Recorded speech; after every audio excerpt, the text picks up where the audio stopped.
Turned out nice. Who used to say that? George Formby? I don't know. More wisdom. Good morning.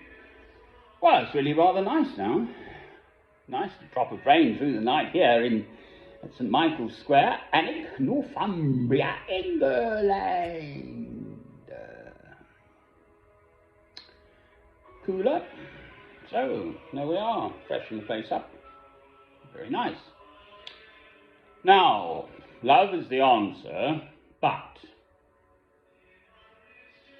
never mind pointing the finger at everyone else. I am a Christian, and I live in this world, and I do take an interest in the news around me, of the world about me, etc., the news about the world around me. And it would appear that British soldiers had a policy for units to compete amongst themselves as to how many Afghanistani prisoners of war they could execute.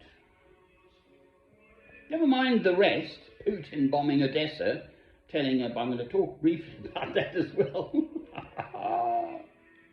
What a world we live in. Never mind the rest of the world.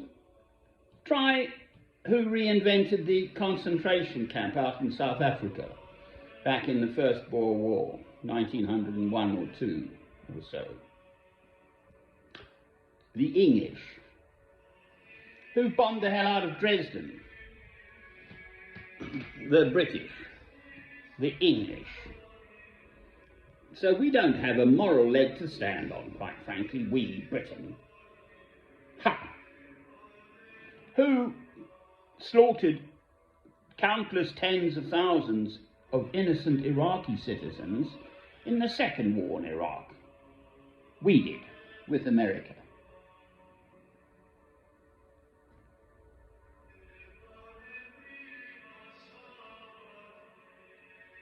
Putin's a street fighter. He'll use any tactics he can, clearly, seemingly clearly, as far as I can work it out. He's sucked the West into signing an agreement saying, oh, we'll allow grain exports, knowing that he doesn't have the firepower to sort of take it on or whatever, I don't know. And then he just sent a few rockets over to Odessa to wind up the insurance brokers, so they won't insure the ships. So he gets his own way, because the shipping won't go in there, because, you know, if your ship's worth X and the cargo's worth half X, and it might get sunk, you're not going to insure it, are you, in that area?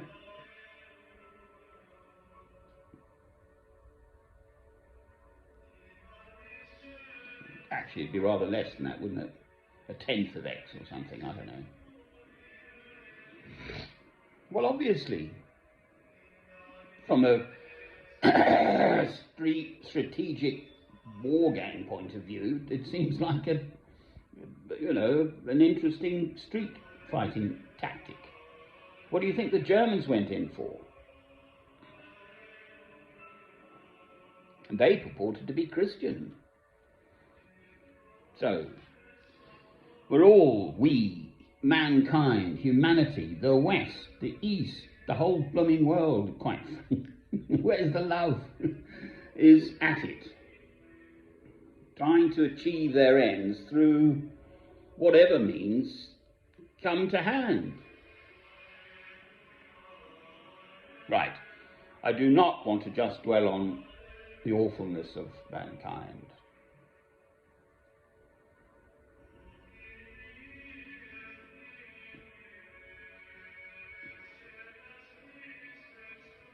Just for starters, aren't I blessed? Hopefully my nonsense with my neighbours here is now going to recede.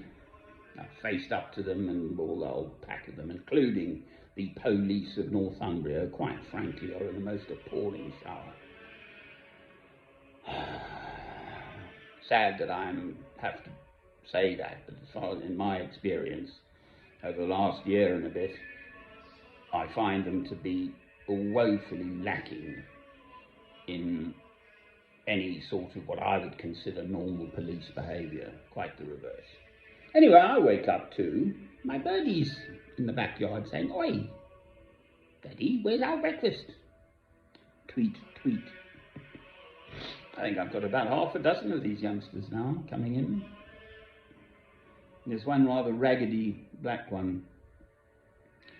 Had a good long look at me last night on the fence, sitting on the fence, very wise. Perhaps I've got blackbird pie in mind. Anyway, down he or she came in the end and had some oats and a little drink, actually. I just sit there very, very quietly with music going, actually. So they're really getting quite tame, which is rather sweet. I've got food in the house, I've got electricity, gas if I need it. So I'm sitting pretty, and that is my problem. Seriously.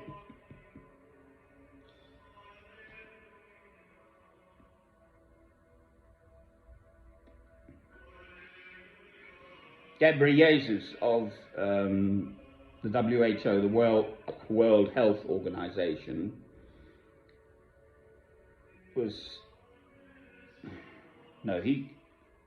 he's been talking about, it's the other guy, the head of the UN, Guterres, is that right? Saying that this grain deal was the best, he felt it was the biggest thing he'd ever done in his life, and it's already been trashed. Ghebreyesus is saying with monkeypox is now a worldwide problem, and apparently amongst young homosexual men, it's been spread. It's far less contagious than COVID. I think you have to have physical bodily contact.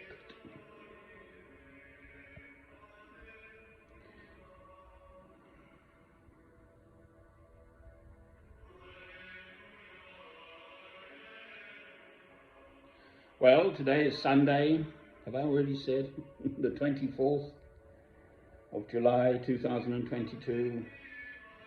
So we've had that hot spell. It's passing through. It's sort of rain in Scotland, apparently. I think it was somewhere had 30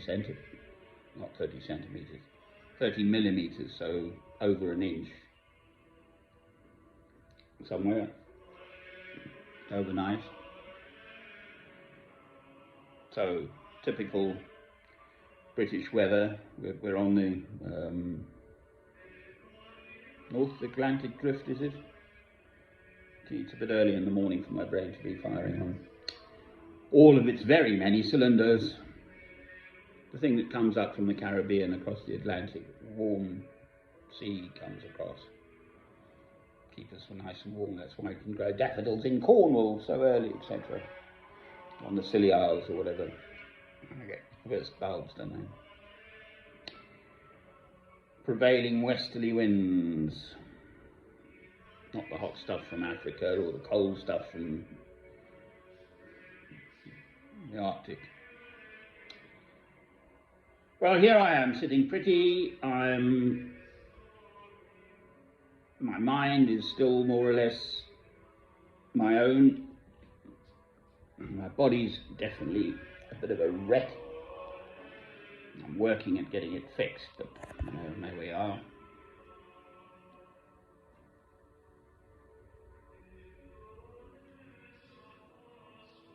So, the answer is love.